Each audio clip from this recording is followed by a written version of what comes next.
إن الحمد لله نحمده ونستعينه ونستغفره ونؤمن به ونتوكل عليه ونعوذ بالله من شرور أنفسنا ومن سيئات أعمالنا من يهده الله فلا مضل له ومن يضلل فلا هادي له وأشهد أن لا إله إلا الله وحده لا شريك له وأشهد أن سيدنا وسندنا ونبينا وحبيبنا ومولانا محمدا عبده ورسوله أما بعد فأعوذ بالله من الشيطان الرجيم بسم الله الرحمن الرحيم الحمد لله رب العالمين الرحمن الرحيم مالك يوم الدين إياك نعبد وإياك نستعين اهدنا الصراط المستقيم صراط الذين أنعمت عليهم غير المغضوب عليهم ولا الضالين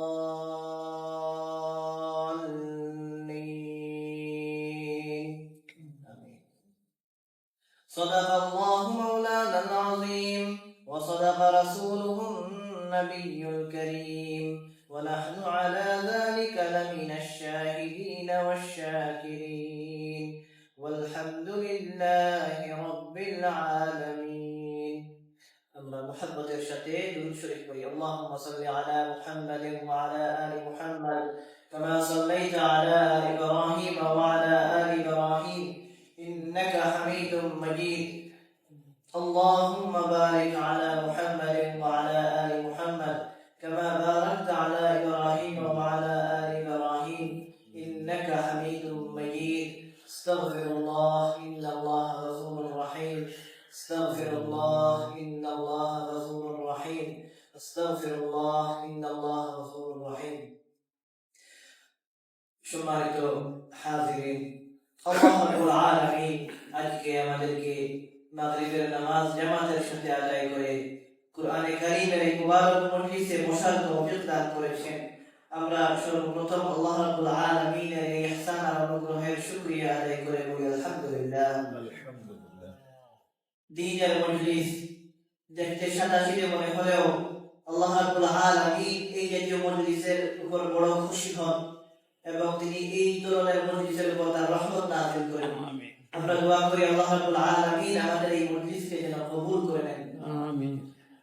সম্মানিত হাজিরিন, আমাদের তাফসীর ধারাবাহিকভাবে চলমান।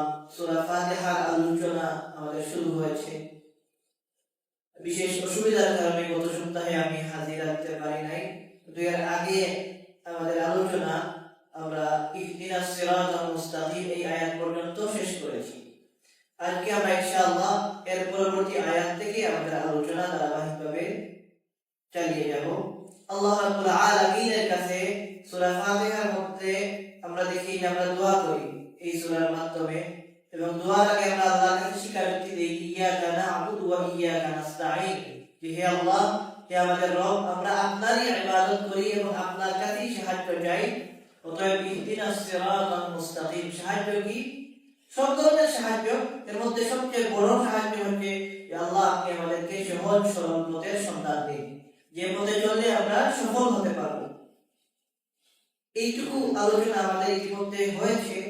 আজকে আলোচনা হবে সিরাতাল লাযীনা আন'আমতা আলাইহিম গায়রিল মাগদুবি আলাইহিম ওয়ালাদ-দাল্লিন। এই অংশের উপর এর পরবর্তী শুরু হলে আর সামনে অগ্রসর হবো ইনশাআল্লাহ। আমরা আল্লাহ রাব্বুল আলামিনের কাছে কি দোয়া করি সূরা ফাতিহার মধ্যে, যে আল্লাহ আপনি আমাদেরকে সরল পথের সন্ধান দিন, সঠিক পথের সন্ধান দিন, ওই পথের সন্ধান দিন যে পথে চললে আমরা সহজ কামিয়াব হব, সফল হব। এই দোয়া করার পরে সূরা ফাতিহার মধ্যে আমরা এই পথটাকে আরেকটু নির্দিষ্টভাবে চিহ্নিত করি কিভাবে, যে সিরাতাল লাযীনা আন'আমতা আলাইহিম, আল্লাহ ওইসব মানুষের পথ যাদের উপর আপনি অনুগ্রহ করেছেন, অর্থাৎ যেসব মানুষকে আপনি পুরস্কার দিয়েছেন, পুরস্কৃত করেছেন, দয়া করেছেন, তারা যে পথে চলেছেন আপনি আমাদেরকে ওই পথে চলার সুযোগ দিন।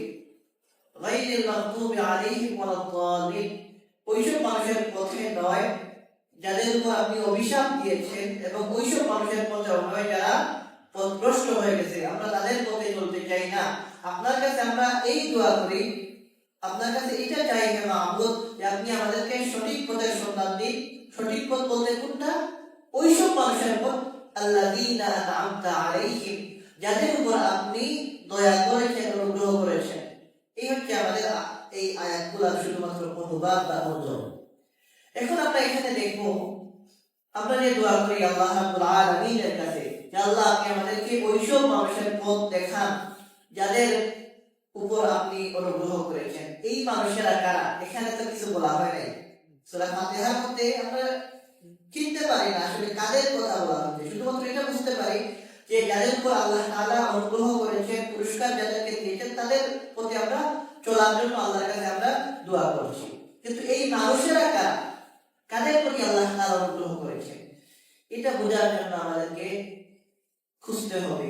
আর এর নামই হচ্ছে তাফসীর। তাফসীর মানে কুরআনের ব্যাখ্যা। এই যে এখানে একটা প্রশ্ন আমাদের মনের মধ্যে আসে যে আল্লাহর কাছে আমরা দোয়া করি যে আল্লাহ আপনি আমাদেরকে ওইসব মানুষের পথ দেখান। এখন এই মানুষেরা কারা, তাদেরকে তো চিনতে হবে। যাদের কথা আমরা বলি আল্লাহর কাছে যে আল্লাহ আপনি আমাদের তাদের পথে চালান, তাদেরকে যদি আমরা না চিনি তখন এই দোয়াটা তো আসলে এক ধরনের কি হয়ে যাবে, না বুঝে দোয়া হয়ে যাবে। সেই জন্য আমাদের জানতে হবে, আর এই জানাটাই হচ্ছে তাফসীর, এই ব্যাখ্যাটাই হচ্ছে তাফসীর। তো এই ক্ষেত্রে আমাদের শুরুর দিকে আমি আলোচনা করেছিলাম যে তাফসীরের ক্ষেত্রে সবচেয়ে উত্তম তাফসীর হচ্ছে ওইটা কুরআনের তাফসীরের ক্ষেত্রে যদি আমরা কুরআন থেকে আরেকটা ব্যাখ্যা পেয়ে যাই, অর্থাৎ কুরআনের কোন আয়াতের ব্যাখ্যা খুঁজতে গিয়ে আমরা যদি এই ব্যাখ্যাটা কুরআনের অন্য কোথাও পাই, এটা হচ্ছে সবচেয়ে উৎকৃষ্ট তাফসীর। কারণ এটা আল্লাহ রাব্বুল আলামিন তার এই কথাটার ব্যাখ্যা তিনি নিজেই দিয়েছেন, এটা সবচেয়ে উত্তম। এরপরে কুরআনের মধ্যে না পাওয়া গেলে হাদিসের মধ্যে, এরপরে বিভিন্ন জায়গা থেকে আমরা তাফসীর গ্রহণ করি। তাফসীরের বিভিন্ন কি আছে, উৎস রয়েছে, এগুলোর আলোচনা এর মধ্যে আমাদের হয়েছে। তো এই বিষয়ে দেখেন আমরা দোয়া যে করি যে আল্লাহ আপনি আমাদেরকে ওইসব মানুষের পথে চালান, ওইসব মানুষের সন্তান দিন, ওইসব মানুষের পথের সন্তান দিন যাদের উপর আপনি অনুগ্রহ করেছেন। এই মানুষ যারা, তাদের পরিচয় আল্লাহ রাব্বুল আলামিন নিজেই কুরআনে কারীমের মধ্যে উল্লেখ করে দিয়েছেন অন্য জায়গাতে। কুরআনে কারীমের অন্য এক আয়াতের মধ্যে আল্লাহ তাআলা বলেন যে ওমান ইউতি'আল্লাহা ওয়া রাসূল, যারা আল্লাহ এবং তার রাসূলের অনুসরণ করবে, যারা আল্লাহ এবং তার রাসূলকে মেনে চলবে, ফাউলাইকা মা'আল্লাযীনা আন'আমা আল্লাহু আলাইহিম, ওইসব মানুষেরা যারা আল্লাহ এবং রাসূলের অনুসরণ করবে তারা সঙ্গী হবে এমন মানুষের আল্লাযীনা আন'আমা আল্লাহু আলাইহিম, যাদের উপর আল্লাহ তাআলা দয়া করেছেন, যাদেরকে আল্লাহ তাআলা পুরস্কার দিয়েছেন। কারা তারা? মিনান নাবিয়্যিন ওয়াস সিদ্দীকিন ওয়াস শুহাদা'i ওয়াস সালিহিন, যেমন নবীগণ, সিদ্দীকগণ, শহীদগণ, সালিহিনগণ, নেককারগণ। ওয়া হাসুনা উলাইকা রাফীকা, আর আল্লাহ তাআলা এরপরে আরেকটু বাড়িয়ে বলেন যে সঙ্গী সাথী হিসেবে কতই না উত্তম। এর অর্থ আমরা যে দোয়া করি আল্লাহ ইহদিনাস সিরাতাল মুস্তাকিম সিরাতাল লাযীনা আন'আমতা আলাইহিম, এর ব্যাখ্যা হচ্ছে এটা যে আল্লাহ আপনি আমাদেরকে নবীগণ যে পথে চলেছেন, সিদ্দীকগণ যে পথে চলেছেন, শহীদগণ যে পথে চলেছেন এবং সালিহিনগণ যে পথে চলেছেন, তাদের পথে আমাদেরকে চালান, তাদের পথের সন্ধান আমাদেরকে দিন, এবং তাদের প্রতি আপনি যে দয়া করেছেন এই দয়া, এই অনুগ্রহ আমাদের প্রতিও করুন। কুরআনে কারীমের মধ্যে আল্লাহ তাআলার পক্ষ থেকে এই ব্যাখ্যাটা আমরা পাই। তো এখানে মূলত চার ধরনের মানুষের কথা আল্লাহ তাআলা বললেন, এক নবী, দুই সিদ্দীক, তিন শহীদ, চার সালেহ। এই চার ধরনের মানুষের কথা আল্লাহ তাআলা উল্লেখ করেছেন এইভাবে যে এদের প্রতি আল্লাহ তাআলা অনুগ্রহ করেছেন, এদেরকে আল্লাহ রাব্বুল আলামিন পুরস্কার দিয়েছেন, পুরস্কৃত করেছেন, তাদেরকে আল্লাহ তাআলা দয়া করেছেন। এবং আয়াতের মধ্যে আল্লাহ তাআলা এটাই বললেন যে যারা আল্লাহ এবং আল্লাহর রাসূলের অনুসরণ করবে তারা এই সব মানুষের সঙ্গী হবে। তো বুঝতে হবে আল্লাহ রাব্বুল আলামিন এই নির্দিষ্ট মানুষদের কথা বললেন, তাদের প্রতি আল্লাহ তাআলা অনুগ্রহ করেছেন, দয়া করেছেন। এই অনুগ্রহ আর দয়া বলতে কি? পুরস্কার দিয়েছেন, পুরস্কার বলতে আসলে কি? এখানে নিয়ামত বা পুরস্কার দ্বারা দুনিয়ার যে ক্ষণস্থায়ী বিলাসবহুল কোনো পুরস্কার না। আমরা পুরস্কার বলতে অনেক সময় বুঝি এটা যে দুনিয়ার বিবেচনায় যে কেউ যদি একটা বড় পয়সা হঠাৎ করে পেয়ে যান, লটারি পেয়ে যান, কিংবা হুট করে কোনো সম্পদের মালিক হয়ে যান, এটাকে মনে করে অনেক বড় পুরস্কার। কিন্তু আল্লাহ রাব্বুল আলামিন যাদের কথা বললেন যে এই নির্দিষ্ট মানুষদেরকে আল্লাহ তাআলা পুরস্কার দিয়েছেন, ইনাম দিয়েছেন, তাদের প্রতি দয়া করেছেন, অনুগ্রহ করেছেন, তাদের প্রতি পুরস্কারটা কি ছিল? দুনিয়ার বিবেচনায় আমরা যে পুরস্কার বলি সেই পুরস্কার নাকি ভিন্ন কিছু? দেখেন, দুনিয়ার বিবেচনায় আমরা যে পুরস্কার মনে করি, যে সম্পদ পেয়ে যাওয়া, অনেক সম্পদের মালিক হয়ে যাওয়া, অনেক বড় গাড়ি বাড়ির মালিক হয়ে যাওয়া, এগুলো অনেক বড় পুরস্কার আমাদের কাছে। হুট করে একজন মানুষ যদি অনেক সম্পদ পেয়ে যান, এটা মনে হয় অনেক বড় একটা পুরস্কার পাওয়া। তো এই পুরস্কার তো দুনিয়ার বিবেচনায় ফেরাউনও পেয়েছিল, ফেরাউন পেয়েছিল, নমরুদ পেয়েছিল, কারুন পেয়েছিল, তাদেরকেও তো আল্লাহ রাব্বুল আলামিন অনেক সম্পদ দিয়েছিলেন। এবং এই দুনিয়াতে আমরা দেখি অনেক বড় বড় অত্যাচারী, জালেম, পাপিষ্ঠ এরাও কি করেছে? অনেক সম্পদ পেয়েছে। আপনি যদি পুরা দুনিয়ার দিকে চোখ তুলে তাকান, আপনি দেখবেন দুনিয়ার সম্পদের সিংহভাগ সম্পদই দেখা গেছে অন্যায়, অত্যাচারী, জালিমদের কাছে। প্রকৃত দিনদার আল্লাহওয়ালা তাদের কয়জনের কাছে সম্পদ আছে? আমাদের বিবেচনায় হয়তো অনেক আল্লাহওয়ালা, পয়সাওয়ালা, কিন্তু দুনিয়ার সম্পদশালীদের বিবেচনায় পুরা দুনিয়ায় আল্লাহ তাআলা যাদেরকে সম্পদের মালিক বানিয়েছেন, এদের মধ্যে তো বেশিরভাগই আপনি দেখবেন যে তারা কি হয়তো জালিম, হয়তো আল্লাহর সাথে নাফরমানি করে, আল্লাহর সাথে শিরক করে এবং মানুষের সাথে অন্যায় অবিচার করে, এরকম মানুষের সম্পদের মালিক। তো এটা তো পুরস্কার হয় না। এটা দুনিয়ার বিবেচনায় আমাদের কাছে অনেক বড় পুরস্কার হতে পারে। আল্লাহ রাব্বুল আলামিন যাদের কথা বললেন তাদেরকে আমরা দেখি আল্লাহ তাআলা এই জাতীয় পুরস্কার দেন নাই। নবীগণকে আল্লাহ তাআলা কি সম্পদশালী বানিয়ে পুরস্কার দিয়েছেন? সিদ্দিকগণ, শহীদগণ অথবা আল্লাহওয়ালা যারা, নেককার যারা, তাদেরকে কি আল্লাহ তাআলা সম্পদের বিবেচনায় দুনিয়ার বুকে পুরস্কৃত করেছেন? না, মোটেও না। বরং পুরস্কার আসলে কাকে বলে, প্রকৃত পুরস্কার কি, এটা আমাদের বুঝতে হবে। সম্পদ বেশি হয়ে যাওয়া এটা আল্লাহর পক্ষ থেকে পুরস্কৃত হওয়ার উদাহরণ না। কোন মানুষ যদি বেশি সম্পদের মালিক হন, এর অর্থ এটা না যে তিনি আল্লাহর পক্ষ থেকে কি হয়েছে? পুরস্কৃত হয়েছে। বরং পুরস্কার কাকে বলে, আল্লাহর পক্ষ থেকে অনুগ্রহ লাভ করা কাকে বলে, এটা বুঝতে হবে আমাদের। এটার মানদণ্ড কি, এটার সংজ্ঞা কি, কোনটা আসলে প্রকৃত পুরস্কার আর কোনটা শাস্তি, এটা বোঝার দরকার। প্রকৃত পুরস্কার আসলে বলা হয়, উলামায়ে কেরাম ব্যাখ্যা করেন যেটা, যে ওই অবস্থা নিজের মনের মধ্যে যে মানুষ খুশি অনুভব করে মনের মধ্যে, এটা হচ্ছে সবচেয়ে বড় পুরস্কার। অর্থাৎ আপনার মন থেকে যদি আপনি খুশি থাকতে পারেন, এটা সবচেয়ে বড় পুরস্কার। আপনি লাখো কোটি টাকার মালিক হতে পারেন, আপনার মন যদি সন্তুষ্ট না থাকে, আপনি যদি খুশি থাকতে না পারেন, আপনার যদি রাতের ঘুম হয় না, আপনার যদি দিনে কাজে মন লাগে না, আপনার যদি পেরেশানিতে থাকতে হয়, এটা পুরস্কার না, এটা আপনার জন্য শাস্তি। পুরস্কার উলামায়ে কেরাম এটাই বলেন যে মনের মধ্যে শান্তি অনুভব করা, খুশি থাকা, খুশি অনুভব করা, এটা হচ্ছে আল্লাহর পক্ষ থেকে বড় পুরস্কার। আল্লাহ রাব্বুল আলামিন দুই ধরনের নিয়ামতের দ্বারা, যাদের কথা বললাম, নবীগণ, সিদ্দিকগণ, শহীদগণ, সালেহীনগণ, তাদেরকে দুই ধরনের বিষয়ের দ্বারা আল্লাহ রাব্বুল আলামিন পুরস্কৃত করেছেন। খুশি বলতে শুধুমাত্র খুশি না, বিষয় কোন বিষয়ের দ্বারা তারা খুশি ছিলেন এটা বুঝতে হবে আমাদের। তখন আমরা ব্যাখ্যাটা আমাদের সামনে পরিষ্কার হবে। আল্লাহ রাব্বুল আলামিন দুই ধরনের বস্তুর দ্বারা, দুই ধরনের বিষয়ের দ্বারা এই চার ধরনের মানুষকে পুরস্কৃত করেছেন। এই দুইটা বিষয় হচ্ছে একটা ইলম এবং একটা আমল। আল্লাহ রাব্বুল আলামিন চার ধরনের মানুষের কথা উল্লেখ করেছেন এবং এই চার দলের মধ্য থেকে দুই দলকে আল্লাহ তাআলা ইলমের দ্বারা পুরস্কৃত করেছেন, দুই দলকে আল্লাহ তাআলা আমলের দ্বারা পুরস্কৃত করেছেন। নবীগণ এবং সিদ্দিকগণ। সিদ্দিক কাদেরকে বলা হয়? অনেক আলোচনা, এর মধ্যে একটা ব্যাখ্যা সহজে আমরা নিতে পারি। এটা হচ্ছে যে নবীগণকে যারা সর্বপ্রথম কোন ধরনের দ্বিধাদ্বন্দ্ব ছাড়া স্বীকারোক্তি দেন যে এবং নবীর কথা মেনে নিলেন, তারা সিদ্দিক।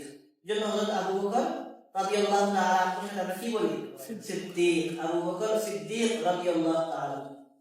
তো নবীগণকে আল্লাহ তাআলা ইলম দিয়েছেন, আল্লাহর পক্ষ থেকে প্রদত্ত ইলম, কুদরতি ইলম তাদের।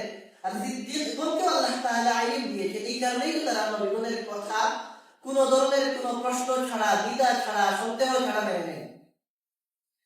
আর শহীদগণ এবং সালেহীনগণ সম্পর্কে বলা হয় যে আল্লাহ তাআলা তাদেরকে ইলম নয়, আমলের দ্বারা পুরস্কৃত করেছেন।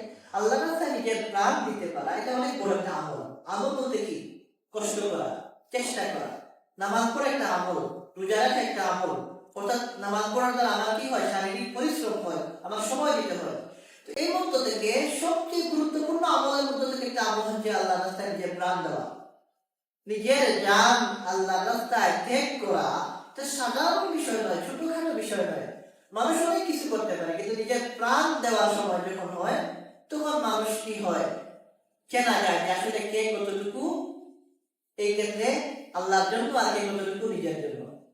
এটা আমাদের নিজেদের অবস্থা যদি আমরা চিন্তা করি, আমরা অনেক কিছু করতে পারবো, কিন্তু যখন কোনো কারণে রক্ত দেওয়ার দরকার পড়বে, তখন আসলে চেনা যায় যে আসলে আমাদের মনের অবস্থা আর বাহ্যিক অবস্থা।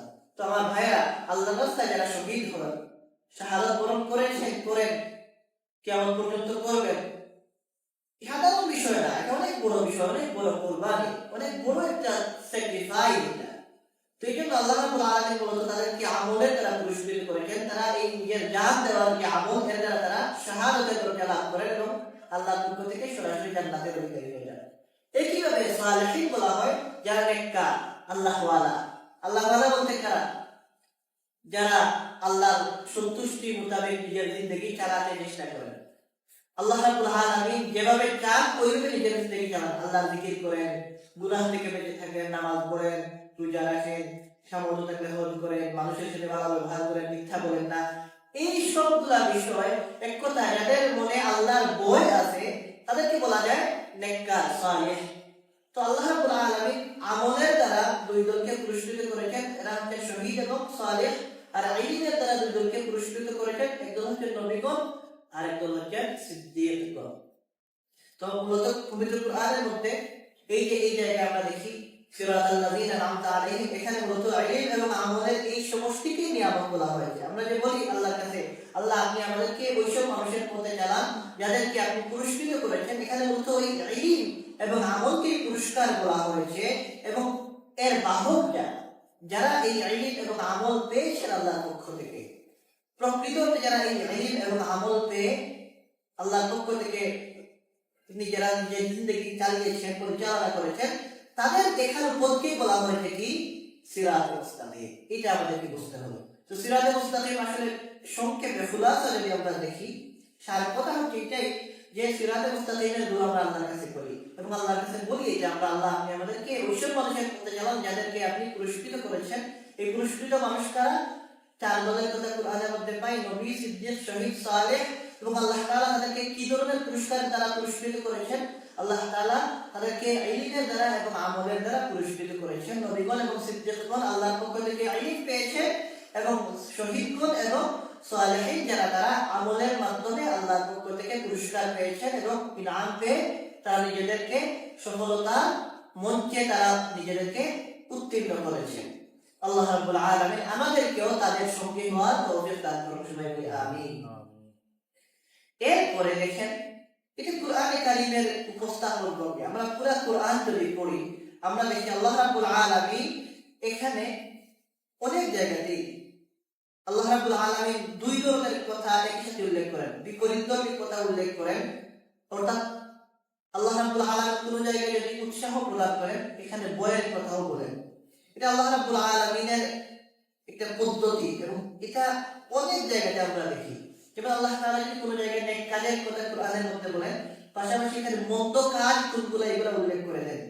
আল্লাহ রাব্বুল আলামিন যদি কোনো জায়গায় জান্নাতের কথা বলেন, সাথে সাথে জাহান্নামের কথাও আল্লাহ তাআলা উল্লেখ করেন। কোন জায়গায় ঈমানের আলোচনা আসলে আল্লাহ রাব্বুল আলামিন সাথে সাথে কুফরের কথাও আলোচনা করেন। ইখলাসের আলোচনা যেখানে হয়, আল্লাহ তাআলা সেখানে নিফাকের কথাও বলেন। কোথাও ভালো আলোচনা হলে সেখানে মন্দের আলোচনাও থাকে। অর্থাৎ বিপরীত দুইটা চিত্র আল্লাহ তাআলা উল্লেখ করেন। বুঝতে হবে যে কোরআনে কারীমের মধ্যে আল্লাহ রাব্বুল আলামিন যেখানে ইতিবাচক কথা বলেন, সেখানে নেতিবাচক কথাও বলেন, যাতে করে মানুষ কি করতে পারে, তিলাওয়াতকারী নিজের ভালোটা চিনে মন্দটা থেকে নিজেকে বাঁচিয়ে রাখতে পারে। দেখেন, আমরা যদি শুধু এক ধরনের কথা শুনি আর মন্দ সম্পর্কে আমাদের ধারণা না থাকে, তখন সম্ভব আছে একজন মানুষ সে তার ধারণা না থাকার কারণে, জ্ঞান না থাকার কারণে সে ভালোভাবে চলতে গিয়েও বিপদে চলে যেতে পারে। আমার যদি জানা থাকে কোনটা খারাপ কোনটা ভালো, তখন আমার জন্য ভালো পথে চলা সহজ এবং মন্দ থেকে নিজেকে বাঁচিয়ে রাখা সহজ। আর আমি যদি শুধু একতরফা জানি, একপক্ষীয় জানি, বলে আমি শুধু ভালোটা জানি, মন্দ কি এটা জানি না, তখন আমার পক্ষে এটা সম্ভব না যে আমি মন্দ থেকে বেঁচে থাকবো, কারণ আমার তো জানা নাই কোনটা মন্দ। আমি যেটা মন্দ হইতে জানি না হিসাবে আমি এটাকে ভালো মনে করে ফেলতে পারি। এই জন্য আল্লাহ রাব্বুল আলামিন কুরআনে কারীমের মধ্যে এই নিজামে কুরআন নাযিল করেছেন। আমরা দেখি কুরআনের আয়াতগুলো এইভাবেই এসেছে যে জান্নাতের পাশাপাশি জাহান্নাম, ঈমানের পাশাপাশি কুফর, ভালোর পাশাপাশি মন্দ বিষয়ের আলোচনা উল্লেখ করেছেন। এবং আরেকটা গুরুত্বপূর্ণ কারণ এখানে আছে, কারণ হচ্ছে অনেক মানুষ আল্লাহ সৃষ্ট জীবের মধ্য থেকে অনেকে এটা করে যে নিজের মন গড়া মতবাদ, চিন্তা ভাবনা, নিজের যে নিজস্ব চিন্তা, নিজে যেটা বুঝে ওইটাকে আল্লাহ এবং আল্লাহ রসুলের নামে চালিয়ে দিতে চায় এবং বলতে চায় যে অনেক স্বার্থ নিয়ে তো দুনিয়াতে মানুষ কাজ করে, বিভিন্ন স্বার্থে মানুষের কাজ হয়। তো অনেক মানুষ এরকম আছে যারা নিজের কথাটাকে আল্লাহ বলেছেন বলে চালিয়ে দিতে চায়, এটাকে নবীর কথা বলে চালিয়ে দিতে চায়। এই ধরনের প্রতারণা করে তারা কি করতে চায়? মানুষকে বিভ্রান্ত করতে চায়। কারা করে? শয়তান এবং শয়তানের সঙ্গী সাথীরা। আল্লাহ রাব্বুল আলামিন আমাদেরকে এজন্য ইতিবাচক কথার পাশাপাশি নেতিবাচক বিষয়ও বলেছেন, যাতে করে আমরা এইসব ধোঁকা প্রতারণা থেকে নিজেদের বাঁচিয়ে হেদায়েতের পথে চলতে পারি। তো এই কথাগুলো বললাম এই জন্য যে এই দোয়ার মধ্যে আমরা দেখি আল্লাহ রাব্বুল আলামিন এখানে উল্লেখ করেছেন যে দোয়া যখন করা হয় সূরা ফাতিহার মধ্যে আমরা দোয়া করি, আল্লাহ আপনি আমাদেরকে ওইসব মানুষের পথে চালান যাদের প্রতি আপনি পুরস্কৃত করেছেন, যাদেরকে আপনি অনুগ্রহ করেছেন, যাদেরকে আপনি পুরস্কার দিয়েছেন। এরপরে বলা হয় আল্লাহ আমরা ওইসব মানুষের পথে চলতে চাই না, আপনার কাছে দোয়া করি আল্লাহ আপনি আমাদেরকে ওইসব মানুষের পথে পরিচালনা করবেন না দয়া করে যাদেরকে আপনি অভিশাপ দিয়েছেন, যারা অভিশপ্ত এবং এবং ওইসব মানুষের পথেও আমরা চলতে চাই না যারা পথভ্রষ্ট হয়ে গেছে। এইটাও কি? এটা তো ইতিবাচক না, নেতিবাচক নেগেটিভ বিষয় আসলো, অর্থাৎ মন্দ মানুষদের কথা আসলো এবং দোয়ার দিকেও আসলো যে আল্লাহ আমরা এদের পথে চলতে চাই না, এদের পথের সন্ধান আমরা চাই না। তো এখানে এই বিষয়টাও জানা দরকার, এখানে মাগদুব আলাইহিম কারা আর দাল্লিন কারা, এদেরকেও চেনা দরকার। আমরা তো জানলাম যে নিয়ামত কারা পেয়েছেন, পুরস্কার কারা পেয়েছেন, এটা তো চিনলাম এবং আমরা বুঝলাম যে আমাদের টার্গেট হচ্ছে আমরা নবীগণের পথে চলবো, সিদ্দিকগণের, শহীদগণের, সালেহীনগণের। কাদের পথে চলবো এটাও আমাদের জানা দরকার। এটা যদি জানতে না পারি তখন হতে পারে যে আমি সঠিক পথে চলতে গিয়ে ওই পথেও কিছুটা আবার পা চলে যেতে পারে। তো এখানে আল্লাহ তাআলা মাগদুব আলাইহিম বললেন এবং দাল্লিন দুইটা শব্দ বলেছেন। মাগদুব এটা আরবি শব্দ গাদাব থেকে এসেছে। আরবি শব্দ গাদাব, এই শব্দের অর্থ হচ্ছে শাব্দিক অর্থে আবিধানিকভাবে যেটা বলা হয় যে কঠিন বা শক্ত হওয়া, কোনো কিছু কঠিন হয়ে যাওয়া, শক্ত হয়ে যাওয়াকে গাদাব বলা হয়। একইভাবে আরবি ভাষায় একই শব্দের বিভিন্ন অর্থ হয়। একই ভাষায় আরবি ভাষায় গাদাব রাগ বা গুসা যেটা আমরা বলি, আমাদের ভাষায় যেটা রাগ করা, রেগে যাওয়া বা আমরা বলি গুসা করে ফেলা, এটাকে আরবি ভাষায় গাদাব বলা হয়। গাদাব এই হিসাবে যিনি রাগ করেন, রাগ যে ব্যক্তি করে থাকেন ওই ব্যক্তিকে আরবিতে গাদবান বলা হয়। এবং দেখেন মূল অর্থ আবিধানিক অর্থ কি বলেছি? গদবের কঠিন বা শক্ত হয়ে যাওয়া। রাগের মধ্যে কি পাওয়া যায়? মানুষ যখন রাগ করে সে তার যে বিষয় নিয়ে সে রাগ করেছে এর উপর সে শক্ত হয়ে যায়, কঠিন হয়ে যায়, এই জন্য তার এটাকে রাগ বলা হয়। তো অর্থের মধ্যে কি চমৎকার মিল আসলে। একইভাবে গদব শব্দ আরো বিভিন্ন অর্থে ব্যবহার হয়। এর মধ্যে একটা হচ্ছে অভিশাপ। অভিশাপ গদবের এক অর্থ অভিশাপ হিসাবেও ব্যবহার হয় এবং আমাদের আলোচ্য আয়াতে এই গদব থেকে মাগদুব ব্যবহার হয়েছে এবং এর অর্থ এখানে অভিশপ্ত এই হিসাবেই নেওয়া হয়। মুফাসসিরিনে কেরাম মাগদুব আলাইহিম এর অর্থ বলেন অভিশপ্ত দল, অর্থাৎ যাদের প্রতি আল্লাহ তাআলা অভিশাপ দিয়েছেন। অভিশাপ বলতে কি এটা তো আর ব্যাখ্যা করার দরকার নেই, আমরা তো বুঝি যে কারো প্রতি নারাজ হয়ে শ্রাপ দেওয়া। অভিশাপ বাংলাতেই ব্যবহার হয় অভিশাপ দেওয়া, বদদুয়া করা যেটাকে আমরা বলি আর কি। তো একইভাবে দলাল শব্দ এসেছে দাল্লিন। দাল্লিন বলতে কি বোঝায়? এটা বোঝার জন্য বুঝতে হবে দাল এর অর্থ কি। আরবিতে দলাল শব্দ বিভিন্ন অর্থে ব্যবহার হয়। এর মধ্যে একটা হচ্ছে সঠিক পথ থেকে ছিটকে পড়া, সঠিক পথ থেকে পথ হারিয়ে ফেলা, নষ্ট হয়ে যাওয়া, হারিয়ে যাওয়া, বিভিন্ন অর্থে দলাল শব্দের ব্যবহার পাওয়া যায়। এর মধ্যে একটা অর্থ হচ্ছে পথভ্রষ্ট হওয়া, অর্থাৎ সঠিক পথ থেকে যদি পথ হারিয়ে ফেলে পথভ্রষ্ট হয়ে যাওয়া বলা হয় এটাকে। তো এখানে মাগদুব আলাইহিমের অর্থ হচ্ছে অভিশপ্ত দল, আর দাল্লিনের অর্থ হচ্ছে পথভ্রষ্ট দল। মুফাসসিরিনে কেরাম যত তাফসীর কারগণ আছেন দুনিয়ার বুকে যারাই তাফসীর করেছেন প্রায় সবাই একমত এই ব্যাপারে যে এখানে মাগদুব আলাইহিম দ্বারা উদ্দেশ্য হচ্ছে ইহুদিরা, আর দাল্লিন দ্বারা উদ্দেশ্য হচ্ছে নাসারারা, খ্রিস্টানরা। আল্লাহ রাব্বুল আলামিন আমাদেরকে শিখিয়ে দিচ্ছেন, আমরা যে দোয়া করছি যে আল্লাহ আপনি আমাদেরকে নবীগণের, সিদ্দিকগণের, শহীদগণের, সালেহীনগণের পথে চালান। আপনি আমাদেরকে অভিশপ্ত ইহুদি এবং পথভ্রষ্ট নাসারাদের পথে আমাদেরকে আপনি পরিচালনা করিয়েন না। এটা আমরা দোয়া করি। তো সূরা ফাতিহার মধ্যে দেখেন কত গুরুত্বপূর্ণ দোয়া আমরা সেটা আল্লাহর কাছে করি। এই হিসাবে আয়াতের অর্থ এইভাবে হয় যে আল্লাহ আপনি আমাদেরকে তাদের পথে পরিচালনা করুন যাদের প্রতি আপনি অনুগ্রহ করেছেন, যাদেরকে আপনি পুরস্কৃত করেছেন, তাদের পথে নয় যাদেরকে আপনি অভিশাপ দিয়েছেন, যাদেরকে আপনি অভিশপ্ত বানিয়েছেন, এবং তাদের পথে নয় যারা পথভ্রষ্ট হয়ে গেছে। এই হচ্ছে আয়াতের অনুবাদ। এখন এখানে অত্যন্ত জরুরি যে বিষয়টা আমাদের জানা দরকার, এটা আমাদের নিজেদের জন্য জানা দরকার এবং অন্যদের বোঝানোর জন্য জানা দরকার, এবং অন্যের কাছ থেকে এই ধরনের আলোচনা শুনলেও তাদেরকে বোঝানো দরকার। এই জন্য এই বিষয়টা জানা দরকার যে ইহুদি এবং খ্রিস্টান তাদের যে দিন, এগুলো তো আল্লাহ রাব্বুল আলামিন তাদেরকে দিয়েছিলেন। তারাও তো আহলে কিতাব। ইহুদি কারা? যারা হযরত মুসা আলাইহিস সালাম সহ আরো বাকি নবীগণের, ইব্রাহিম আলাইহিস সালামের পরে তার সন্তানদের মধ্য থেকে ইসহাক আলাইহিস সালাম থেকে যত নবী, ইয়াকুব আলাইহিস সালাম থেকেই তো এই বংশধারা চলমান।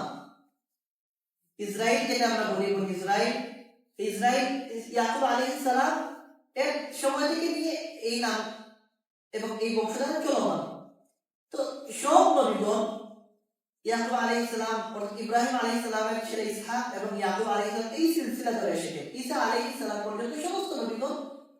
ঈসা আলাইহিস সালাম তো সরাসরি না, কিন্তু তার যে মা ছিলেন মারিয়াম আলাইহিস সালাম, ঈসা আলাইহিস সালামের মা, সব তাদের যে বংশধর সবাই তো ওই ইব্রাহিম আলাইহিস সালামের ছেলে ইসহাক এবং ইসহাক আলাইহিস সালামের ছেলে ইয়াকুব আলাইহিস সালামের এই সিলসিলা ছিলেন। তো এক কথা ইহুদি যারা, তারা তো এক লম্বা সময় ধরে যত নবী রাসূল এসেছেন সব তাদের মধ্যে এসেছেন। ঈসা আলাইহিস সালাম তিনি খ্রিস্টানদের কাছে সম্মানী এবং খ্রিস্টানরা তাকে মানে। তো এই দুইটা দিক, দুইটা ধর্ম, ইহুদি এবং খ্রিস্টান, এই দুইটা ধর্ম দুইটাই তো আল্লাহর পক্ষ থেকে দেওয়া। আল্লাহ তাআলা তাদেরকে দ্বীন দিয়েছেন, তাদেরকে কিতাব দিয়েছেন। মুসা আলাইহিস সালাম তাওরাত এনেছিলেন, দাউদ আলাইহিস সালাম জাবুর কিতাব পেয়েছিলেন, ঈসা আলাইহিস সালাম ইনজিল কিতাব পেয়েছিলেন। তার আসমানি কিতাব তো তাদের কাছে ছিল। এরপরে কি এমন হয়ে গেল, কি কারণে আল্লাহ রাব্বুল আলামিন তাদের প্রতি এত নারাজ হলেন যে একদলকে তিনি অভিশাপ দিলেন আর আরেকদল নিজেরা পথভ্রষ্ট হয়ে গেল? এটা আমাদের জানা দরকার। এটা খুবই গুরুত্বপূর্ণ একটা বিষয়। তো প্রথমে এসে কাদের আলোচনা? মাগদুবি আলাইহিম, গায়রিল মাগদুবি আলাইহিম। আর মাগদুব আলাইহিম কাদেরকে বলা হয়? ইহুদিদেরকে বলা হয়, অর্থাৎ যাদের প্রতি আল্লাহ তাআলা অভিশাপ দিয়েছেন, যারা অভিশপ্ত, যাদেরকে আল্লাহ তাআলা অভিশপ্ত বানিয়েছেন। কেন তাদেরকে অভিশাপ দিলেন, কেন তাদেরকে অভিশপ্ত বানালেন? এটা খুবই জরুরি বিষয়। এর ব্যাখ্যায় মুফাসসিরিনে কেরাম বলেন যে দুনিয়ার বুকে এমন কোন অন্যায় কাজ নাই, এমন কোন গুনাহ নাই যেটা এই ইহুদিরা করে নাই।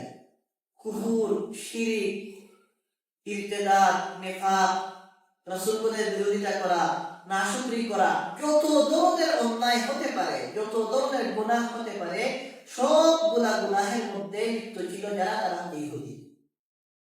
এবং এগুলা কি না, শুধুমাত্র কথার কথা না, এগুলা দলিল সহ আমাদের সামনে আল্লাহ রাব্বুল আলামিন উল্লেখ করেছে।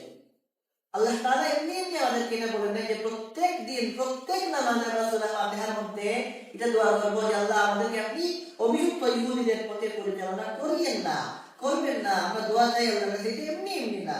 এরা এই পরিমাণ নিকৃষ্ট কাজ করেছে যে এটা আল্লাহ তাআলা আমাদের জন্য নির্ধারিত করে দিয়েছেন যে আমরা প্রত্যেক নামাজে, প্রত্যেক রাকাতে আমরা দোয়া করি। তো আমরা দেখি তাদের কি কি মন্দ আচরণ ছিল, যে আচরণের কারণে মূলত আল্লাহ রাব্বুল আলামিন কি করেছেন, তাদেরকে অভিশাপ দিয়েছেন। নিকৃষ্ট কাজের মধ্য থেকে, গুনাহের কাজের মধ্য থেকে সবচেয়ে নিকৃষ্ট কাজ হচ্ছে কুফর এবং শিরক। আল্লাহ রাব্বুল আলামিন কুরআনে কারীমের মধ্যে বলেছেন আল্লাহ তাআলা সমস্ত গুনাহ মাফ করে দিবেন, শিরক মাফ করবেন না। ইন্নাল্লাহা লা ইয়াগফিরু আন ইউশরাকা বিহি শাইআ ওয়া ইয়াগফিরু মা দুনা যালিকা লিমান ইয়াশা। আল্লাহ রাব্বুল আলামিন যারা শিরক করবে তাদেরকে কখনোই মাফ করবেন না। ইহুদি যারা, এদেরকে আল্লাহ তাআলা সম্মান দিয়েছিলেন, তাদেরকে নবী পাঠিয়েছিলেন তাদের মধ্যে, এবং তাদেরকে আহলে কিতাব বলা হয়, তাদেরকে কিতাব দেওয়া হয়েছে, তাদেরকে আল্লাহ রাব্বুল আলামিন ইলম দিয়েছিলেন, জ্ঞান দিয়েছিলেন। এরপরেও তারা আল্লাহর সাথে শিরক করেছে, আল্লাহর সাথে তারা শরীক সাব্যস্ত করেছে। কুরআনে কারীমের মধ্যে আল্লাহ তাআলা বলেন যে ওয়াকালাতিল ইয়াহুদু উযাইরুন ইবনুল্লাহ, ইহুদিরা বলে উযাইর যিনি আল্লাহর একজন রাসূল ছিলেন, একজন নবী ছিলেন, হযরত উযাইর আলাইহিস সালাম। আল্লাহ তাআলা কুরআনের মধ্যে বলেন যে ইহুদিরা বলে উযাইর আল্লাহর সন্তান, আল্লাহর ছেলে। নাউযুবিল্লাহ, আমরা বলি নাউযুবিল্লাহ। দেখেন আল্লাহ রাব্বুল আলামিন সন্তান থেকে মুক্ত, তিনি এগুলা কিনা মুখাপেক কিনা। তো আল্লাহ তাআলা কুরআনের মধ্যে তাদের কথা বলেন ওয়াকালাতিল ইয়াহুদু উযাইরুন ইবনুল্লাহ ওয়া কালাতিন নাসারা আল মাসীহু ইবনুল্লাহ। ইহুদিরা বলে উযাইর আল্লাহর ছেলে, আর খ্রিস্টানরা বলে, নাসারারা বলে ঈসা আল্লাহর ছেলে। নাউযুবিল্লাহ। এই যে আল্লাহর ছেলে সাব্যস্ত করা, এটা জঘন্যতম অপরাধ। আল্লাহর ছেলে হওয়া মানে আল্লাহর অংশীদার, কারণ ছেলে কি হয়ে থাকে? বাবার অংশ হয়ে থাকে।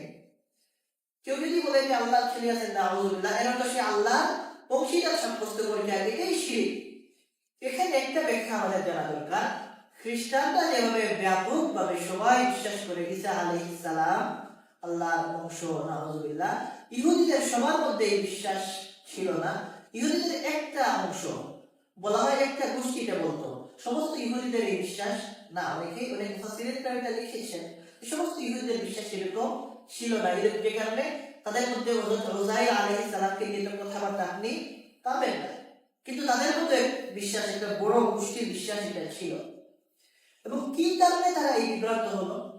হযরত উযাইর যিনি আল্লাহর রাসূল ছিলেন, নেককার ছিলেন, তিনি নিজেও বলেন নাই, কিন্তু কি কারণে ইহুদিরা তাকে আল্লাহর সন্তান মেনে নিল? নাউযুবিল্লাহ। এটা আমাদের একটু জানা দরকার। তাফসীরে কুরতুবীর মধ্যে, তাফসীরে ইবনে কাসীরের মধ্যে এটা উল্লেখ করা হয়েছে, আর অনেক তাফসীরে এগুলো বয়ান করা হয়েছে, যে বলা হয়েছে এগুলো ইসরাইলি বর্ণনা, অর্থাৎ তারা ইহুদিদের নিজেদের বর্ণনা অনুযায়ী বলা হয় যে হযরত সুলাইমান আলাইহিস সালামের পরে বনি ইসরাইলদের উপর কঠিন আযাব নেমে আসে। বনি ইসরাইলদের দুশমন যারা ছিল তারা তাদের উপর আক্রমণ করে, এবং আক্রমণ করে বনি ইসরাইলদেরকে তারা পরাজিত করে ফেলে, এবং এমনভাবে তাদেরকে পরাজিত করে যে বনি ইসরাইলদের কাছে যে তাওরাতের কপি ছিল, এই কপি পর্যন্ত তারা একবারে জ্বালিয়ে শেষ করে দেয়। এবং এখানে একটা বিষয় আমাদের জানা দরকার, আল্লাহ তাআলা আমাদেরকে যে কিতাব দিয়েছেন সেই কিতাব দিয়ে আমরা বলি কোরআন। এই কোরআন আল্লাহ তাআলা হেফাজত করেছেন কিসের মাধ্যমে? হাফিজের কোরআনের মাধ্যমে, কোরআনের হাফিজদের মাধ্যমে। আপনি প্রত্যেকটা জায়গাতে যান, দুনিয়ার কোনায় কোনায় যান, এই কোরআন মুখস্থকারী আপনি পাবেন। অন্যান্য কিতাবের ক্ষেত্রে বিষয়টা এমন ছিল না। অন্যান্য কিতাবের হাফেজ এই চর্চাও ছিল না, এটা সহজও ছিল না। আল্লাহ তাআলা কোরআনকে এই মর্যাদা দিয়েছেন যে কোরআন হেফাজত হয় অন্তরের মাধ্যমে, মানুষের কলবের মাধ্যমে, সিনার মাধ্যমে। তো যাই হোক, সুলাইমান আলাইহিস সালামের পরবর্তীকালে যখন বনি ইসরাইলের উপর শত্রুপক্ষ আক্রমণ করলো এবং তাদেরকে পরাজিত করলো এবং তাদেরকে হত্যা করে দিল অনেককে, এবং তাদের যে তাওরাত ছিল এটা কি হয়ে গেল? একেবারে শেষ করে দিল। এমন অবস্থায় হযরত উযাইর আলাইহিস সালাম তিনি তার মুখস্থ থেকে, ওই সময় মুখস্থটা সহজ ছিল না, আল্লাহ তাআলা তাকে কি দিয়েছিলেন? এই যোগ্যতা দিয়েছিলেন, তিনি মুখস্থ থেকে পুরো তাওরাত লিখে দিয়েছিলেন তাদেরকে। তখন তারা মনে করলো যে এটা তো সহজ বিষয় না, আল্লাহর এই কিতাব যেটা আমাদের কাছে নাই, এটা উযাইর তিনি আমাদের কাছে নিয়ে এসেছেন, আবার তিনি আল্লাহর সন্তান না হলে নাউযুবিল্লাহ তিনি এটা কেমনে পারলেন? তিনি নিশ্চয়ই আল্লাহর কি অংশীদার, নাউযুবিল্লাহ। এই কারণে তিনি এটা করেছে। এই ধরনের বিভ্রান্তিতে পতিত হয়ে তারা কি হয়েছে? আল্লাহর সাথে শিরক করেছে। এই ঘটনাটা তাফসীর ইবনে কাসীরের মধ্যে আরো বিস্তারিত বয়ান করা হয়। একটু সংক্ষেপে যদি বলি, যেটা আলোচনা উঠলো এটা, যে আমালিকা সম্প্রদায় একটা সম্প্রদায়, তারা একবার বনি ইসরাইলের উপর আক্রমণ করলো, এবং ওই সময় বনি ইসরাইলদের মধ্যে থেকে একটা গোষ্ঠী দূরে এক জায়গায় লড়াইয়ের মধ্যে ছিলেন, আর যেখানে তারা আরেকদল আমালিকা সম্প্রদায়ের একটা সম্প্রদায়ের সাথে লড়াই করলেন, এবং এই সম্প্রদায়েরা অত্যন্ত শক্তিশালী শক্তিশালী ছিল, এরা বনী ইসরাঈলদের যারা যোদ্ধা এদেরকে মেরে করে শেষ করে দিল এবং তাদের জন্য কিতাব ছিল সব একেবারে নষ্ট করে দিল এবং তাদের মধ্যে আর কোনো আলেমও বেঁচে ছিলেন না, কোনো শক্তিশালী যোদ্ধাও বেঁচে ছিলেন না। এমন অবস্থায় হযরত উযাইর আলাইহিস সালাম তিনি তখনও নবী না, তিনি তাওরাত না থাকার কারণে তিনি সবসময় শুধুমাত্র কান্না করতেন যে আসমানি কিতাব থেকেই তারা কি করতেন, বিভিন্ন বিষয় জানতেন এবং এর আলোকে নিজের জিন্দগি চালাতেন। যেহেতু কিতাব নাই তার তিনি বড় পেরেশান হতেন এবং কাঁদতেন। কাঁদতে কাঁদতে তিনি একদিন এক জায়গায় যাচ্ছিলেন, দেখেন এক বৃদ্ধা মহিলা এক কবরস্থানের পাশে বসে কান্না করছেন এবং শুধু বলছেন যে হায় আমার এখন খাওয়া পড়ার কি ব্যবস্থা হবে, আমাকে এখন কে খাওয়াবে, কে কাপড় চোপড় দিবে। উযাইর আলাইহিস সালাম তিনি তো নেককার ছিলেন, আল্লাহওয়ালা ছিলেন, তিনি ওই মহিলাকে বললেন যে এই যিনি যার কবরের পাশে বসে তুমি এই বিলাপ করছো যে তোমাকে কে খাবার দিবে, কে কাপড় দিবে, ইনার আগে তোমাকে কে খাবার দিত, কে কাপড় দিত? মহিলা বলেন আল্লাহ দিতেন। তো উযাইর আলাইহিস সালাম বলেন তো আল্লাহ তো এখনো আছেন, আল্লাহ তোমার খাবার এখনো দিবেন, আগে যেভাবে দিতেন এখনো দিবেন। তখন ওই মহিলা বললেন যে আল্লাহ আমার খাবার দিতে পারেন, ওই আল্লাহ তো তাওরাতও দিতে পারেন। এটা বলছিল উযাইর আলাইহিস সালামের প্রতি একটা শিক্ষা। উযাইর আলাইহিস সালাম বুঝতে পারলেন যে আমি যে কান্না করছি তাওরাত না পেয়ে, এটা আসলে এই কান্নার কোনো ফায়দা নাই, বরং আল্লাহর কাছে চাইতে হবে। এবং এরপরে আল্লাহর কাছে তিনি দোয়া করা শুরু করেন, চাওয়া শুরু করেন এবং আল্লাহর পক্ষ থেকে হুকুম হয় যে অমুক জায়গায় যাও, যে অমুক নদীতে গোসল করো, তিনি সেখানে গোসল করেন। তাফসীর ইবনে কাসিরের বড় নাম শুধু নকল করছে, তিনি সেখানে গোসল করেন। তাকে বলা হয় গোসল করার পরে একজন মানুষের সাথে তোমার সাক্ষাৎ হবে, সাক্ষাৎ হলে তিনি তোমাকে কিছু খাবার দিবে, এটা তুমি খেয়ে ফেলবে। তো তিনি এখানে একজন মানুষের সাথে সাক্ষাৎ করেন গোসলের পরে এবং তার মুখে তিনি তিতা শক্ত টুকরা দেন পাথরের মতো, এগুলো তিনি আহার করেন। এরপরে তিনি অনুভব করেন তার মনের মধ্যে পুরো তাওরাত জাগ্রত হয়ে গেছে। তিনি তার কওমের কাছে আসেন এবং এসে বলেন যে তাওরাত আমার জানা আছে। তখন আগে থেকেই তো তিনি নেককার ছিলেন। মানুষ বলল যে উযাইর তুমি তো ভালো মানুষ ছিলে, তোমার কাছ থেকে এটা আশা করি না যে তুমি কি করবে, এরকম মিথ্যা বলবে। যখন এই কথা তারা বললো তখন তিনি একটা কলম হাতে নেন এবং এই এক জায়গাতে বসে তাওরাত পুরাটা লিখে দেন। তাফসীর ইবনে কাসিরের মধ্যে এসেছে তখন এটা যখন লিখে দেওয়া হলো, এর কিছুদিন পরে আরেক বনী ইসরাঈলের আরেক দল যারা দূরে কোথাও ছিলেন এরা ফিরে আসলেন এবং এদের মধ্যে কিছু আলেম ছিলেন যারা তাওরাতের কিছু কপি পাহাড়ের গুহার মধ্যে হেফাজতের জন্য রেখেছিলেন। এটা এরা জানতেন না প্রথম দল।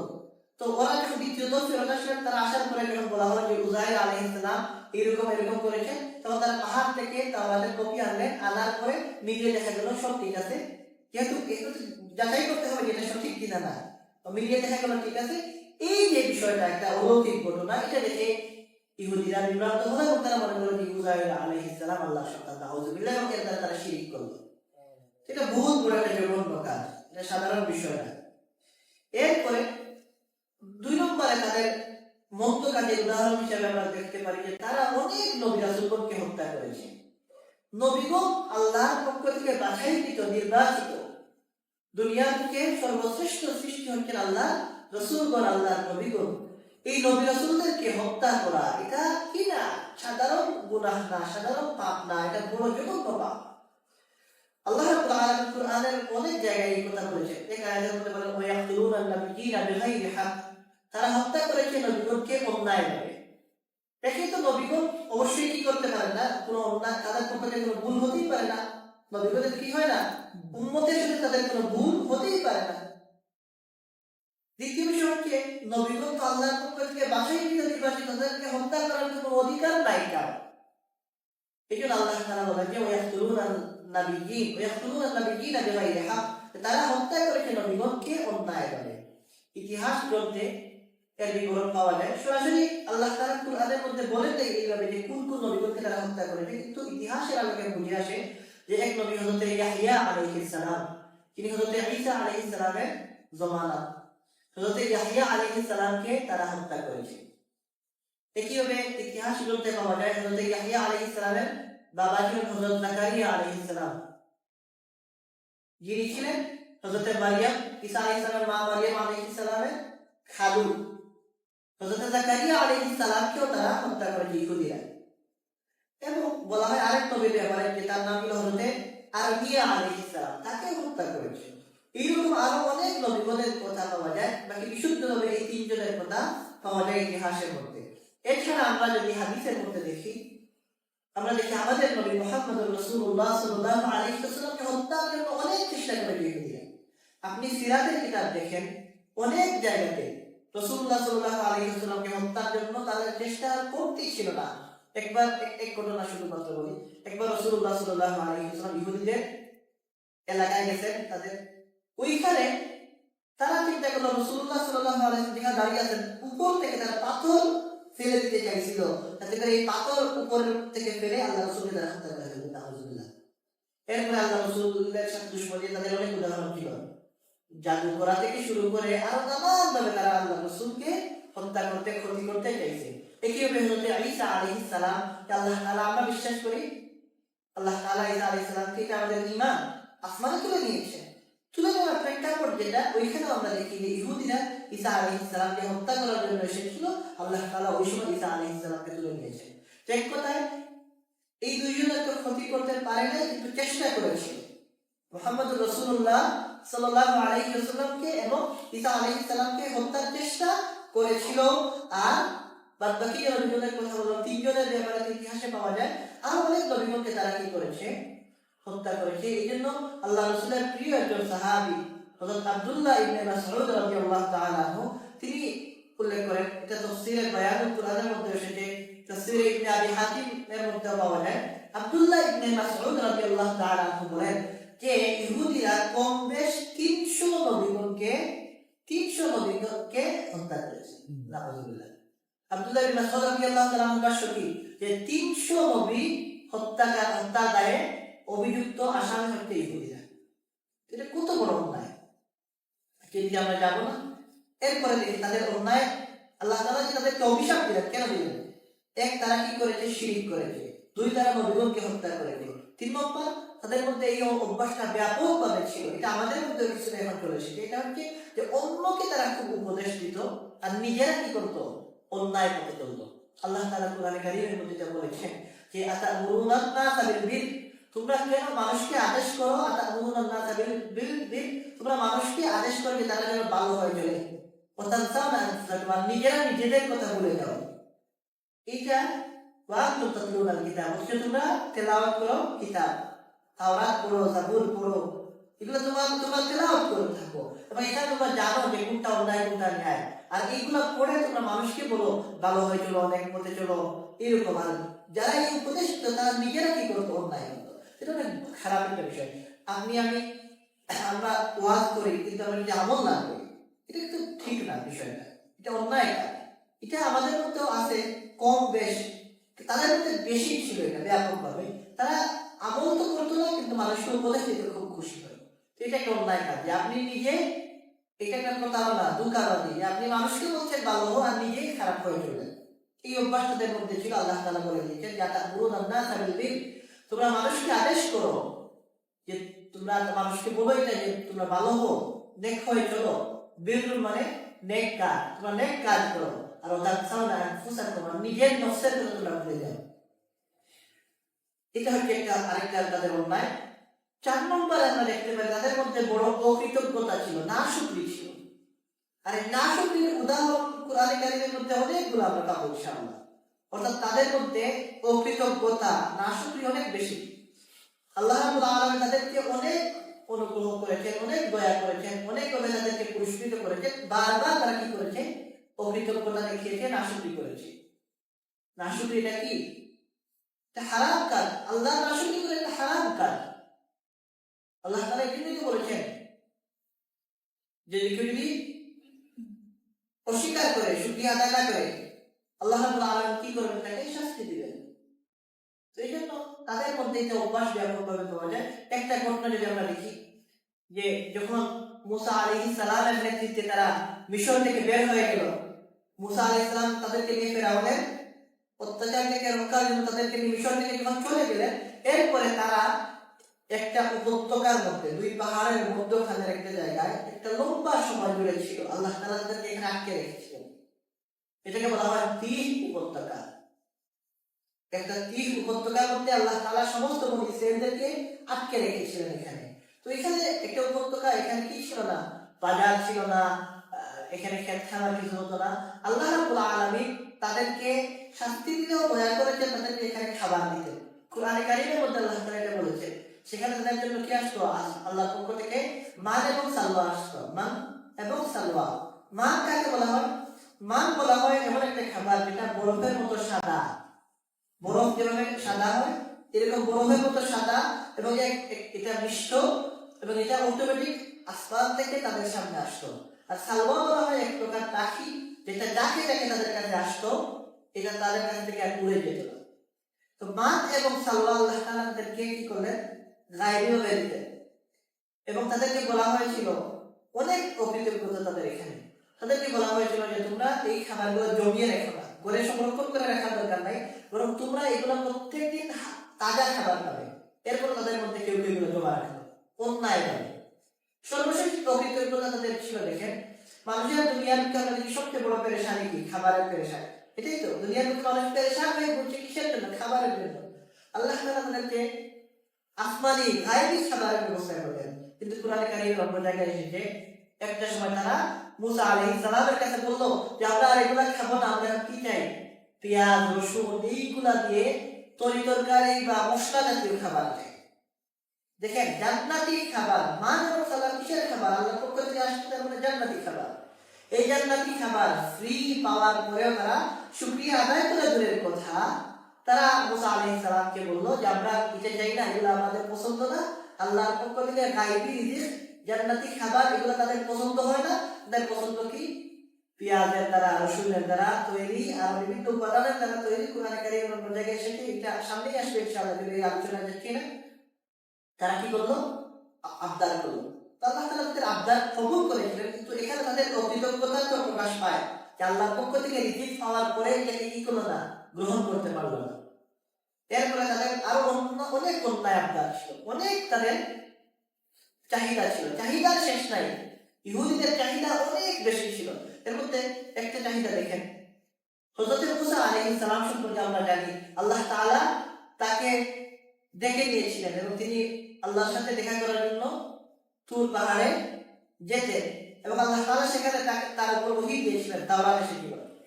তিনি আল্লাহর সাথে যেতেন এবং আল্লাহর সাথে তার কথা হতো, কথোপকথন হতো। ওয়াকাল্লামাল্লাহু মুসা তাকলিমা। আল্লাহ তাআলা নিজে বলেছেন যে মুসা আলাইহিস সালামের সাথে আল্লাহ তাআলা কথা বলেছেন। তো মুসা আলাইহিস সালাম যখন আল্লাহর সাথে সাক্ষাৎ করতে যেতেন এবং সেখান থেকে বিভিন্ন বিধান নিয়ে আসতেন, বিভিন্ন হুকুম নিয়ে আসতেন, এসে মানুষকে বলতেন। এইভাবে চলতে চলতে একবার মুসা আলাইহিস সালামের অনুসারী যারা বনি ইসরাইলরা, ইহুদিরা, এরা বলল যে আপনি আল্লাহর সাথে একা একা দেখা করতে যান, এটা আমরা মানি না। এখন আপনি আগামীতে যখন যাবেন আমাদেরকে আপনার সাথে নিতে হবে, এবং আমাদেরকে যদি আপনি সাথে না আনেন আমরা আপনার কথা আর বিশ্বাস করবো না। এটা কত বড় অন্যায় দাবি! দেখেন আল্লাহর সাথে দেখা করতে, আল্লাহকে দেখতে চায় সরাসরি। খুদ মুসা আলাইহিস সালাম সম্পর্কে কুরআনে কারীমের মধ্যে এসেছে, আল্লাহ তাআলা নিজে বলেন, ওয়ালাম্মা জাআ মুসা মিকাতিনা ওয়া কাল্লামাহু রাব্বুহু। যখন মুসা আলাইহিস সালাম আল্লাহর সাথে কথা বললেন, কাল্লামাহু রাব্বুহু ক্বালা রাব্বি আরিনি আনজুর ইলাইক। মুসা আলাইহিস সালাম আল্লাহর কাছে আবদার করলেন, আল্লাহ আরিনি, আপনি আমাকে দেখান, আনজুর ইলাইক, আমি আপনাকে দেখতে চাই। মুসা আলাইহিস সালাম এটা বলেছেন, এটা কুরআনের আয়াত। আল্লাহ তাআলা বললেন, ক্বালা লান তারানি, হে মুসা তুমি কখনোই আমাকে দেখতে পারবে না। আল্লাহকে দেখাই সম্ভব না। দুনিয়ার বুকে নিজের চোখ দ্বারা আল্লাহকে দেখা, মুসা আলাইহিস সালাম নবী হওয়ার পরেও আল্লাহ তাআলা বলেন লান তারানি, কখনো এটা সম্ভব না। কি সম্ভব? ওয়ালাকিন ইনজুর ইলাল জাবাল, তুমি ওই পাহাড়ের দিকে তাকাও। পাহাড়ের মধ্যে আল্লাহর নূরের তাজাল্লি দেখে মুসা আলাইহিস সালাম বেহুশ হয়ে গিয়েছিলেন। ফাইস্তাকারা মাকানহু ফাসাওয়াতা, এর সামনে আসলে বেশি দূরে না, যে ওই আলোচনায় যাব না। তো মুসা আলাইহিস সালাম আল্লাহর প্রিয় রাসূল হওয়া সত্ত্বেও মুসা আলাইহিস সালাম তো আল্লাহকে সরাসরি দেখেন নাই। এই জায়গায় বনি ইসরাঈলকে আবদার করে বসলো, আল্লাহকে দেখতে চাই। এটা জঘন্যতম একটা বেয়াদবি, এটা একটা জঘন্য বেয়াদবি আল্লাহর সাথে। এরপরে মুসা আলাইহিস সালাম বাধ্য হয়ে তাদেরকে নিয়ে গেলেন তার সাথে।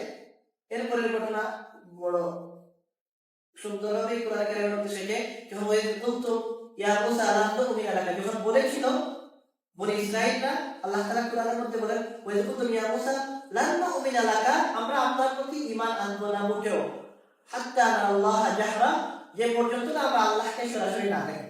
অর্থাৎ তারা ঈমান আনার মানদণ্ড বানিয়ে যে আমরা আল্লাহকে নিজের চোখে দেখবো, এরপরে ঈমান আনবো। এরপরে মুসা আলাইহিস সালাম তাদেরকে নিয়ে গেলেন, যখন কঠিন একটা আওয়াজ এসে তাদেরকে বেহুশ করে দিল, এরপরে তারা মুসা আলাইহিস সালাম পেরেশান হয়ে গেলেন যে এখন যে এতজনকে নিয়ে আসলাম, প্রত্যেক গোত্রের নেতাদেরকে নিয়ে গিয়েছিলেন। পরে যখন সময় মারা গেল, মুসা আলাইহিস সালাম চিন্তা করলেন যে এখন যদি আমি যাই আমার কওমের কাছে, এরা বলবে যে আমি এদেরকে মেরে ফেলেছি। পরে দোয়া করলেন আল্লাহ তাআলা এদেরকে আবার পিছু করে দিয়েছিলেন। তো দেখেন, এটা তাদের বেয়াদবির ফল ছিল যে আল্লাহকে দেখতে চাই না হয় মুসা আলাইহিস সালামকে বলেছিল, হুমকি দিয়েছিল ঈমান আনবো না, এটা তাদের বেয়াদবি, অন্যায় একটা। এরপরে আসমান থেকে আল্লাহ তাআলা কিতাব দিলেন তাদেরকে, এই কিতাবকে তারা বিকৃত করত, নিজেরা বলতে ফেলতো। কোরআন যে আমাদের কাছে এসেছে, এই কোরআনের একটা জবর, একটা জের, একটা পেশ আমরা কি বলতে পারবো? এটা কি আমাদের জন্য সুযোগ আছে? এটা জায়েজ আছে আমাদের জন্য? সম্ভব না। তারা আসমানি কিতাবকে পুরোপুরি বলতে ফেলতো অনেক জায়গাতে। যেমন আল্লাহ তাআলা কোরআনে কারীমের মধ্যে এসেছে, আল্লাহ তাআলা বলেন যে কিতাবকে তারা কিভাবে বিকৃত করত। মিনাল্লাযীনা হাদু, আল্লাহ তাআলা বলেন যে ইহুদিদের মধ্য থেকে কিছু ইহুদি এমন আছে, ইউহাররিফুনাল কালিমা আন মাওয়াদিহি, যে তারা এক জায়গার কথাকে অন্য জায়গায় নিয়ে যেত, যেখানে যে কথাটা আছে ওইটা ওইখান থেকে বদলে অন্য জায়গায় নিয়ে যেত। ওই ইয়াকুলুন, এবং তারা বলতো সামি'না ওয়া আসাইনা, আমরা শুনলাম এবং অবাধ্য হলাম, আমরা শুনলাম এবং অবাধ্যতা করলাম। এই যে তাদের বেয়াদবি, অমান্য করলাম, এটা তাদের বেয়াদবি ছিল আল্লাহর কালামের সাথে। একইভাবে তারা নিজের আল্লাহর হুকুমকে তারা কি করতো? বদলে ফেলতো। আল্লাহ যে হুকুম দিয়েছে এটাকে তারা ঠিকঠাক রাখতো না, বরং অন্যায়ভাবে তারা নিজেরা নিজেদের মতো করে পরিবর্তন করতো। অন্য আয়াতের মধ্যে আল্লাহ তাআলা বলেন যে ওয়াইদুল্লাহ কুল্লু হাদিহিল কারিয়া, ওই তিন উপত্যকা থেকে তারা যখন বের হতে চাইল, তখন আল্লাহ রাব্বুল আলামিন তাদেরকে বললেন যে ঠিক আছে, তোমরা পার্শ্ববর্তী এই এলাকায় যাও। ওয়াইদুল্লাহ কুল্লু হাদিহিল কারিয়াতা ফাকুলু মিনহা হাইসু শি'তুম, এবং তোমরা এখান থেকে যা ইচ্ছা আহার করো, খাও। রাগাদান ওয়াদখুলুল বাবা সুজ্জাদা, আর তোমরা যেহেতু এতদিন শাস্তির মধ্যে ছিলে, এখন তোমরা দাবি করছো তোমাদেরকে আমি যেন কি করি, মশলা জাতীয় খাবারের ব্যবস্থা করে দেই এবং এখান থেকে বের করি। ঠিক আছে, তোমাদেরকে আমি বের করে দেবো, তোমরা ওই এলাকায় যাও, কিন্তু যাওয়ার সময় তোমরা শুকরিয়া স্বরূপ ওয়াদখুলুল বাবা সুজ্জাদা, সিজদা করে যাও। এবং ওয়াকুলু হিত্তাতুন, হিত্তা শব্দের অর্থই হচ্ছে মাফ চাই। ভিন্ন আরবি ভাষায় ব্যবহার হয়, কিন্তু ভিন্ন ভাষী শব্দ হিত্তাতুন অর্থ হচ্ছে যে আমরা আমাদেরকে ক্ষমা করে দিই। এবং তোমরা এটা বলে বলে যাও, যখন তাদেরকে আল্লাহ তাআলা বলেন যে তোমরা যখন যাবে ওই এলাকায় প্রবেশ করবে, সিজদা করে ঢুকো এবং বলো হিত্তাতুন হিত্তাতুন হিত্তাতুন, এটা বলে বলে যাও। নাগফির লাকুম, আল্লাহ তাআলা বলেন যে যদি এইভাবে করো, নাগফির লাকুম খাতায়াকুম, আমি তোমাদের গুনাহগুলোকে মাফ করে দেব, তোমাদের ভুলকে আমি ক্ষমা করে দেব। ওয়া সানাযীদুল মুহসিনিন, এবং যারা সৎকর্মী তাদেরকে আমি আরো বাড়িয়ে দেব। কিন্তু এই কঠিন অবস্থার মধ্যে দেখেন, মানুষ বিপদে পড়লে কি হয়? আমাদের মধ্যে বিপদে পড়লে যখন একটু রাস্তা দেখি মানুষ খুশি হয় এবং আল্লাহ শুকরিয়া আদায় করে। কিন্তু ইহুদিরা এমন অভ্যাসের অধিকারী, তিন উপত্যকা শান্তির মধ্যে ছিল, এরপরে দোয়া করলো, মুসা আলাইহিস সালামের কাছে চাইলো, তিনি দোয়া করলেন, আল্লাহ তাআলা তাদেরকে এখান থেকে বের হওয়ার সুযোগ দিলেন উইথ কন্ডিশন, শর্ত সাপেক্ষে। শর্ত কি? যে ওই এলাকায় যাও এবং তারা তোমরা এখানে গিয়ে যা ইচ্ছা তা খাও, এবং তোমরা যাওয়ার সময় সিজদা অবস্থায় ঢুকো এবং বলো যে আল্লাহ আমাদেরকে মাফ করে দিন। তারা কি বললো? ফাবাদদালাল্লাযীনা যালামু কাওলান গায়রাল্লাযী কিলা লাহুম, আল্লাহ তাআলা বলেন যে আল্লাহ তাআলা তাদেরকে যে কথা বলে দিয়েছিলেন এটা তারা বদলে ফেললো, এই কথাটা বদলে ফেললো। এবং ফাআনজালনা আলাল্লাযীনা যালামু রিজজাম মিনাস সামাই বিমা কানু ইয়াফসুকুন, ফলে আল্লাহ তাআলা বলেন তাদের উপর আসমান থেকে আযাব নাযিল করলাম, কারণ বিমা কানু ইয়াফসুকুন, তারা গুনাহ করত, অন্যায় করত। হাদিসের মধ্যে এসেছে আল্লাহ তাআলা তাদেরকে বলেছিলেন বলো হিত্তাতুন। তারা এই হিত্তা শব্দটাকে হিত্তা বলে বলা শুরু করলো, হিত্তাতুন। হিত্তা আরবিতে বলা হয় গমকে। হিত্তা শব্দের অর্থ কি? গম। আমরা যেটা গম আমাদের ভাষায় আছে না, এই গমকে আরবিতে হিত্তা বলা হয়। তো শুনতে কি লাগে? হিত্তা হিত্তা, একটা মিল আছে তো, হিত্তার মধ্যে একটা নুন বাড়ানো হয়। আল্লাহ তাআলা বলেছেন হিত্তা হিত্তা, এই শব্দ বলে বলে তোমরা প্রবেশ করো। তারা হিত্তার জায়গায় বলা শুরু করলো হিন্তাতুন হিন্তাতুন। এবার কেউ শুনলে মনে করবে আসলে তো হিন্তাতুনই বলছে, কিন্তু আসলে তারা বলেছে কি হিন্তাতুন। এটা আল্লাহর কাছে কি ছিল? ঠাট্টা মশকারি ছিল, নাউযুবিল্লাহ। এটা জঘন্যতম বেয়াদবি, জঘন্যতম অপরাধ। আল্লাহ তাআলা তাদেরকে বলেছেন তোমরা বলে হিত্তা, হিত্তার অর্থ আপনি আমাদেরকে ক্ষমা করে দিন, আমাদেরকে মাফ করে দিন, আস্তাগফিরুল্লাহ আস্তাগফিরুল্লাহ, এরকম। তারা ইচ্ছা করে, দুষ্টামি করে, শয়তানি করে বলা শুরু করলো হিন্তাতুন হিন্তাতুন। আল্লাহ তাআলা বলেছেন উদখুলুল বাবা সুজ্জাদা, সিজদা করে প্রবেশ করো। উলামায়ে কেরাম মুফাসসিরিনে কেরাম দেখেন তারা যখন প্রবেশ করলো তখন তারা মাটিতে বসে তাদের ব্যাক সাইডে তাদের এই অংশকে পিছনের অংশকে তারা জমিনের মধ্যে হেঁটে গিয়ে প্রবেশ করতে লাগলো। সে বাচ্চারা খেলে না এইভাবে বসে মাটিতে এভাবে নিজের জমিনের মধ্যে নিজের পিছনের অংশকে রেখে নিজের পিছনের এই অংশ কোমরের যে অংশ এটাকে জমিনের মধ্যে রেখে বাচ্চারা খেলে না, এরকম তারা কোমরের এই অংশকে জমিনের মধ্যে রেখে নিজের পিছনের অংশকে হেঁচড়িয়ে তারা প্রবেশ করতে লাগলো। আল্লাহ তাআলা বলেছেন তাকে প্রবেশ করো, তারা ওই রকম মশকারি করলো আল্লাহর সাথে। এগুলা কি ছোটখাটো অপরাধ? আল্লাহ তাআলার হুকুমকে বিকৃত করা এগুলো তো ছোটখাটো অপরাধ না, এগুলো অনেক বড় অপরাধ। এবং আল্লাহর নাফরমানি তারা যখনই সুযোগ পেতে করতো, যখনই তাদের সুযোগ আসতো তারা নাফরমানি করতো। এর মধ্যে দেখেন একটা ছোট বিষয়, হযরত দাউদ আলাইহিস সালামকে আল্লাহ তাআলা একটা কিতাব দিয়েছিলেন, সেই কিতাবের নাম হচ্ছে জাবুর। এবং দাউদ আলাইহিস সালামকে আল্লাহ তাআলা বড় চমৎকার আওয়াজ দিয়েছিলেন, তেলাওয়াত করতেন বড় সুন্দরভাবে। আল্লাহ তাআলা ওই সময় দাউদ আলাইহিস সালামের উম্মত তারাও তো ইহুদি, বনি ইসরাইল, তাদেরকে দাউদ আলাইহিস সালামের উম্মতদেরকে বলা হলো, আল্লাহ তাআলা হুকুম করলেন যে দাউদ আলাইহিস সালাম যখন তেলাওয়াত করতেন তখন মাস পর্যন্ত তার তেলাওয়াত শোনার জন্য নদীর পাড়ে আসতো। আর তারা কি করতো তখন, এই ইহুদিরা তেলাওয়াত শুনতে মাছ যারা আসতো এই মাছগুলোকে তারা শিকার করে ফেলতো। আল্লাহ তাআলা হুকুম করলেন যে তোমরা শনিবারে মাছ শিকার করতে পারবে না, মাছ ধরতে পারবে না। আর দাউদ আলাইহিস সালাম শনিবারে তিলাওয়াত করতেন, আর ওই তিলাওয়াত শোনার জন্য মাছেরা আসতো। আল্লাহ তাআলা হুকুম করলেন, ওহীর মাধ্যমে জানালেন যে তোমাদের জন্য মাছ শনিবারে শিকার করা হারাম। এখন নবীর পক্ষ থেকে হুকুম এসেছে, আল্লাহ জানিয়েছেন, তারা মাছ শিকার করলো না। কিন্তু কিছুদিন যাওয়ার পরে দুষ্টামি শুরু করলো। কি দুষ্টামি? তারা শনিবারে মাছ ধরতো না, কিন্তু জাল কি করতো, শনিবারে ওইখানে ফেলে আসতো। আর শনিবারে মাছ যখন তিলাওয়াত শুনতে আসতো মাছ এখানে লেগে যেত, তারা রোববার গিয়ে মাছ নিয়ে আসতো। আচ্ছা বলেন, এটা কি ঠিক ছিল না অঠিক ছিল?